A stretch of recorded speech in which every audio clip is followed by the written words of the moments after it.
Hello everyone, welcome back to the channel. Hope you are doing well and fine, and in today's video I'll be showing you how to use Grok AI image. So without wasting any time, let's just jump right on the video and make sure to watch this video till the end and follow the steps as well. So the first thing that you need to do is head over and open up your app store, and then once you're inside here, what you need to do is simply tap on the search bar and type in Grok AI, and once the search list loads, look for an app icon like this on your search list. Then tap on it, and now once you are inside here, what you need to do is tap on get to download the app.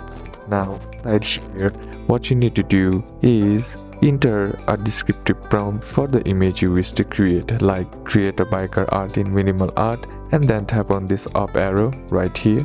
And now once you do that, it will take some time to create an image, and once the image has been created, all you gotta do is tap on the photo, and now here on the bottom you'll be getting the save button. Simply tap on that to download the images. So these are a couple of steps that you can do, and that's it for today's video guys. Hope this video was useful to you. Leave a like if it did, comment any questions that you have, and see you soon in the next one.